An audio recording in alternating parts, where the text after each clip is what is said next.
நண்பா, வீடியோ பார்த்துட்டு இருக்கும் எல்லாருக்கும் முதல்ல வணக்கம். இந்த வீடியோவில் நம்ம என்ன டிஸ்கஸ் பண்ண போகிறோம்னு பார்த்தீங்கன்னா, கில்லர் படத்துலேருந்து நேற்று வந்து நம்ம எஸ்.ஜே. சூர்யாவோட பர்த்டே ஸ்பெஷலாக செகண்ட் லுக்கும் வந்து லான்ச் பண்ணியிருந்தாங்க.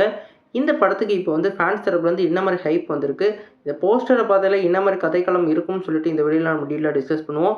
அதுக்கு முன்னாடி நீங்கள் இந்த சேனலுக்கு புதுசாக இருந்தால் சேனல் சப்ஸ்கிரைப் பண்ணி பெல் ஐக்கனோட கிளிக் பண்ணி வச்சுக்கோங்க. வாங்க நம்ம வீடியோக்குள்ளே போகலாம். நம்ம கில்லர் வந்து நம்ம எஸ்.ஜே. சூர்யா டைரக்ஷனில் நம்ம எஸ்.ஜே. சூர்யாவை லீட் ரோலில் ப்ளே பண்ணுறாங்க. இந்த படத்தில் ஃபீமேல் லீடாக நம்ம பீட்டி அசானி வந்து நடிக்கிறாங்க. இந்த படத்துக்கு வந்து நம்ம மியூசிக் டைரக்டராக நம்ம ஏஆர் ரஹ்மான் அவர்கள் வந்து மியூசிக் பண்ணுறாங்க. இந்த படத்தோட போஸ்டர் வந்து ரிலீஸ் ஆகிறது வந்து இந்த படத்துக்கு வேறு லெவல் ஹைப் கிரியேட் ஆயிடுச்சு. குறிப்பாக சொல்லணும்னா நம்ம எஸ்.ஜே. சூர்யா அவர்கள் டைரக்ஷனில் இந்த படத்தில் வந்து அவரே நடிக்கிறனால ஒரு வேறு லெவல் எதிர்பார்ப்பு இருக்குது. அவரே டைரக்ட் பண்ணி அவரே நடிக்கிறதுல இது 3வது படம். மொதல் படம் வந்து அன்பே ஆருயிரே, அது வந்து ஒரு வேறு லெவல் கல்ட்டு மூவியாக மாறிடுச்சு. அதுக்கப்புறம் இசை, இந்த படத்தில் வந்து நம்ம சத்யராஜோட வேறு லெவலில் ஒரு பரிமாணத்தை பார்த்துருப்போம். குறிப்பாக வந்து அவரோட சாங்கான அந்த பரிமாணத்தான டயலாக்கான தூ தூ தூ அந்த டயலாக் கூட அந்த பிரபலமாக இருக்கும். அந்தளவுக்கு வந்து அந்த இசையோட வேறு லெவலில் ஜானராக காமிச்சிருப்பார்.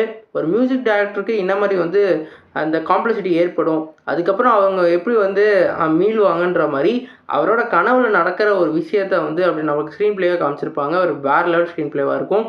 இப்போ அவரோட 3வது படம் வந்து கில்லரை வந்து அவர் எடுத்திருக்காரு. இந்த போஸ்டர் எல்லாத்தையும் வந்து பார்க்கையில் இந்த படம் வந்து அன்பே ஆயுரின் மாதிரி ஹீரோயின் சப்ஜெக்ட் மாதிரி தெரியுது. குறிப்பாக வந்து நம்ம ஹீரோயின் வந்து அந்த மேரேஜ் லுக்கில் இருக்காங்க. ஒரு கிறிஸ்டின் வெட்டிங்க்கு வந்து என்ன ஒரு ட்ரெஸ்ஸிங் ஃபார்மேட் இருக்குமோ அந்த ஃபார்மேட்லேயே வந்து காமிக்கிறாங்க. ஒரு வேளை அவங்களுக்கு பிடிக்காத கல்யாணத்துலேருந்து அவர் வந்து தூக்கிட்டு வர மாதிரி கூட சீன்ஸ் இருக்கலாம். அதே மாதிரி இப்போ இந்த செகண்ட் லுக்கை பார்க்கையில் நம்ம அன்பே ஆருயிரில் வந்து எப்படி வந்து நம்ம பார்த்தோமோ அந்த ஒரு இது தெரியுது. நியூவில் அந்த பார்த்த ஒரு ஸ்டில்லோட ரீப்ளேஸ்மெண்ட் தெரியுது. அவங்க 2 பேரோட கோட்டையும் அவுத்துட்டு அவங்களோட ஸ்க்ரீனை காமிக்கிற மாதிரி இருக்காங்க. அதே மாதிரி அந்த லெட்டர்ஸும் பார்த்திங்கன்னா எஸ்.ஜே. சூர்யாவோட நேமை இந்த பக்கமும் அதே மாதிரி அவங்களோட நேமை இந்த பக்கமும் மாற்றி ப்ளேஸ் பண்ணியிருக்காங்க. இது வந்து ஒரு காம்ப்ளெக்சிட்டியான ஒரு ரோலில் சயின்ஸ் ஃபிக்ஷனோட வந்து இந்த படத்தை வந்து எடுக்கிற மாதிரி தெரியுது. அவர் வந்து எப்பயுமே ஒரு புதுமையை வந்து விரும்புகிற ஆள். அதனால் இந்த படத்தை வந்து அவரோட எக்ஸ்பெரிமெண்ட்டாக ஒரு வேறு லெவல் படமாக கொடுக்க நிறைய வாய்ப்பு இருக்குது. நேற்று எஸ்.ஜே. சூர்யா பிறந்தநாள் முன்னிட்டு இந்த போஸ்டர் லான்ச் பண்ணியிருந்தாங்க. இது மட்டும் இல்லாமல் நம்ம எல்ஐகே அந்த லவ் இன்சூரன்ஸ் கேம்பெயின்லேருந்தும் அவருக்கான ஒரு போஸ்டர் லான்ச் பண்ணியிருந்தாங்க. அந்த போஸ்டருமே பயங்கரமாக இருந்தது. அவருக்கான ரிலீஸ் அப்கமிங்காக வேறு லெவலில் வந்துக்கிட்டு இருக்குது.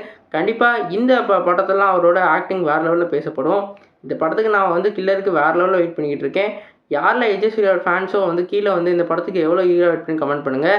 உங்களுக்கு இந்த படத்தோட போஸ்டர் மூலமாக என்ன ஹைப் வந்து கிரியேட் பண்ணுச்சுன்னு சொல்லிட்டு கமெண்ட் பண்ணுங்கள். இந்த வீடியோ ஷேர் பண்ணி லைக் பண்ணுங்கள். அந்த சேனல் புதுசாக தான் சப்ஸ்கிரைப் பண்ணுங்கள். நன்றி.